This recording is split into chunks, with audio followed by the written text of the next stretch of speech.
हम सीमित हो जाते हैं, हमारे बच्चे सीमित हो जाते हैं। क्यों? जब हमारे बच्चे भेदभाव हो रहा था, हमने उसके लिए स्टे लिया माननीय सर्वोच्च न्यायालय से। कनाडा स्टे लिया, अनिश्चितकालीन लागू नहीं होने दिया।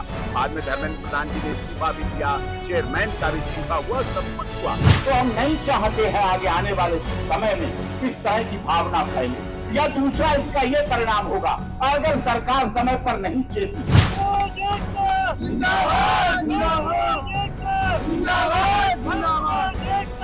और ये आंदोलन इसलिए भी ऐतिहासिक है क्योंकि यहाँ इनकी मांग है आर्थिक आधार पे आरक्षण हो, यूजीसी रोल बैक। हमारे में नैतिकता है, हमारे में मोरालिटी है, हमारे माता पिता ने हमें नैतिकता सिखाई है, लेकिन अपने अधिकारों के लिए लड़ना भी सिखाया है।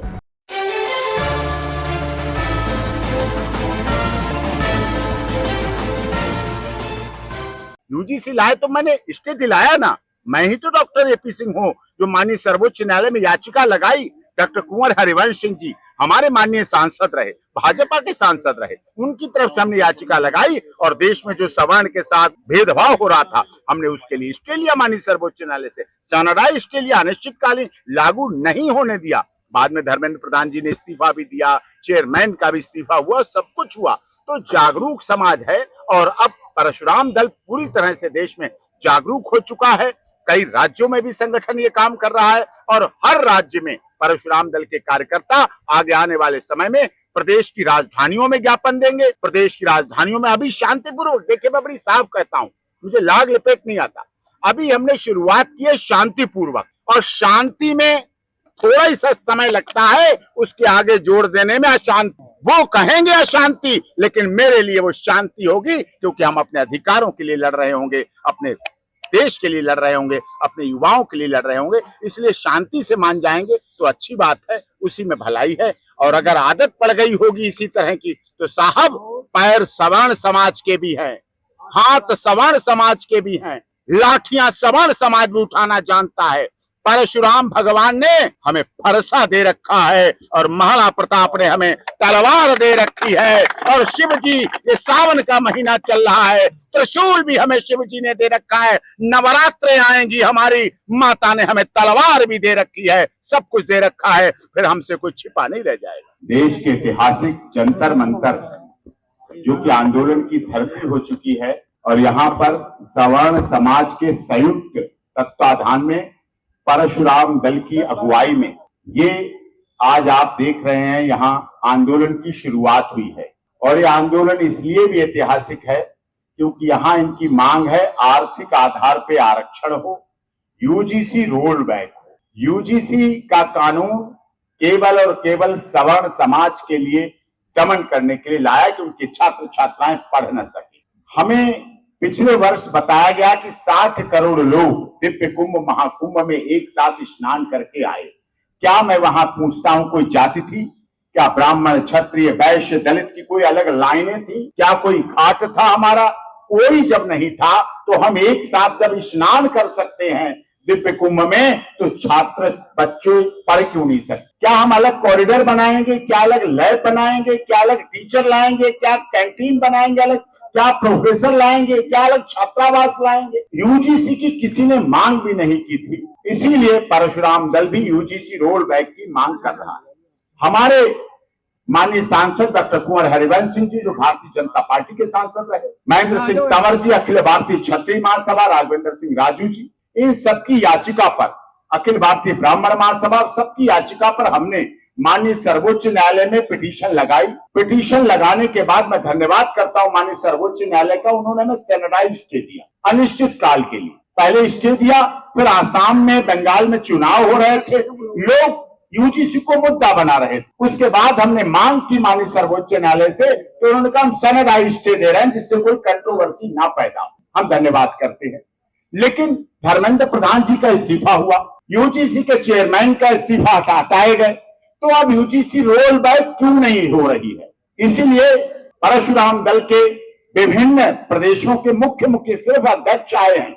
अभी हमारा ये आंदोलन विभिन्न राज्यों में भी फैलेगा, राजधानियों में भी जाएगा। हमने यहाँ से शुरुआत की और हम आशा करते हैं हमारे प्रधानमंत्री, हमारी भारत सरकार जिसे हम लोगों ने चुना है, हम लोगों ने बनाया है, वो पूरी तरह से इसको मांग को मानेंगे। एक मांग यूजीसी रोल बैक होना चाहिए।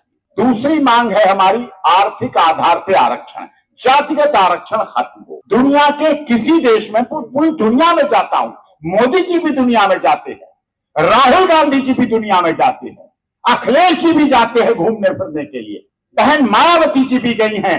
कहीं कोई बता दे किसी देश में जातिगत आरक्षण है, किसी देश में जाति का सर्टिफिकेट बनता है? नहीं बनता है। इसका मतलब जातिगत जब आरक्षण नहीं है तो आर्थिक आधार पर आरक्षण होना चाहिए। गरीब के साथ हो, विकलांग के साथ हो, असहाय के साथ हो, असहज के साथ हो, जिसके तरह से उसकी कमी है उसको पूरा किया जाए और उस आधार पर, आर्थिक आधार पर आरक्षण होना चाहिए। जातिगत आरक्षण दुनिया में कैंसर से भी भयंकर बीमारी फैल जाएगी। ये भारत में अकेली है बीमारी, कैंसर से भी अधिक घातक बीमारी है जातिगत आरक्षण। इसकी वजह से ब्रेन ड्रेन हो रहा है, मनी ड्रेन हो रहा है। देश की हमारी प्रतिभाएं जो हमारे समाज में जन्म ली हैं वो बाहर पढ़ने जा रही हैं और वहीं सेटल हो जाएंगी, वहीं शादी होगी, वहीं बच्चे होंगे और फिर इसमें हमारा ब्रेन ड्रेन होगा, मनी ड्रेन होगा। हमारे देश के माता पिता वृद्धाश्रम या अनाथ आश्रम में रहने लगेंगे। तो हम नहीं चाहते हैं आगे आने वाले समय में इस तरह की भावना फैले। या दूसरा इसका यह परिणाम होगा, अगर सरकार समय पर नहीं चेती तो साहब अब शुरुआत, अभी तक तो अखिल भारतीय क्षत्रिय महासभा और वैश्य महासभा कर रही थी, अब इसकी शुरुआत की कमान परशुराम दल ने संभाली है और ये शुरुआत हुई। भगवान परशुराम ने इनको फरसा दे रखा है और फरसे के साथ साथ क्षत्रिय महासभा की तलवार, वैश्य महासभा का वो तराजू में भी सुई है साहब, तराजू भी सुई है, बट्टे हैं, वो भी 20 किलो, 100 किलो, 50 किलो के भी बट्टे होते हैं। उसमें हमारा जन्म सिद्ध अधिकार है, उसको अगर हम लोगों का पेट भर सकते हैं, अगर क्षत्रिय समाज बॉर्डर पर लग सकता है, अगर हमारा ब्राह्मण समाज 51 रुपए में वो ग्रह नक्षत्र बता सकता है जो 9 करोड़ रुपए लेकर बताती है, वो ब्राह्मण समाज घर में बता देता है। अगर हमारा ब्राह्मण समाज बेटी के ब्याह में 101 रुपए कन्यादान का लेके उसको विदा करने की शक्ति रखता है, तो हमारा समाज जिन हाथों में शक्ति छिपी है राज तिलक करने की, उन हाथों में शक्ति छिपी है सर उतार लेने की। जिन हाथों से राज तिलक होता है सरकारों को समझना चाहिए, जिन हाथों से राज तिलक होता है उन्हीं हाथों से फिर उसी अंगूठी से सर कलम हो जाती है। हम चाहते हैं शांति से करना। जंतर मंतर ऐतिहासिक धरती है। कुछ दिनों पहले जंतर मंतर बदनाम हुआ हमारे पुलिस वालों पर लाठियां चलाने के लिए। हमारे 100 से अधिक पुलिस वाले घायल हुए, रैपिड एक्शन फोर्स के घायल हुए। गालियां सही, क्या पुलिस वाले या रैपिड एक्शन फोर्स या सीआईएसएफ और बीएसएफ के लोग अनाथ होते हैं?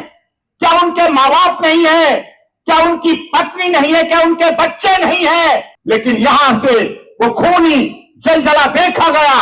हम साथ लेके चलने वाले, हम माँ बहन की गाली देने वाले नहीं है। हमारे सर्व समाज ने कभी माँ बहन की गाली नहीं दी। हमने सम्मान दिया है, आदर दिया है, हमारे में नैतिकता है, हमारे में मोरालिटी है। हमारे माता पिता ने हमें नैतिकता सिखाई है, लेकिन अपने अधिकारों के लिए लड़ना भी सिखाया है।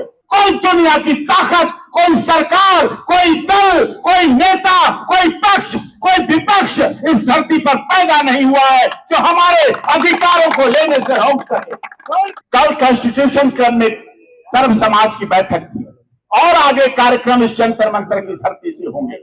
हमें ऐसा आमंत्रण न किया जाए, हमारे डीएनए की पहचान न किया जाए, हमारे छात्र छात्राओं के रगों में बह रहे उस डीएनए को परीक्षा न ली जाए, ये देखा न जाए इतनी कितनी कम है, ये भूल जाएंगे।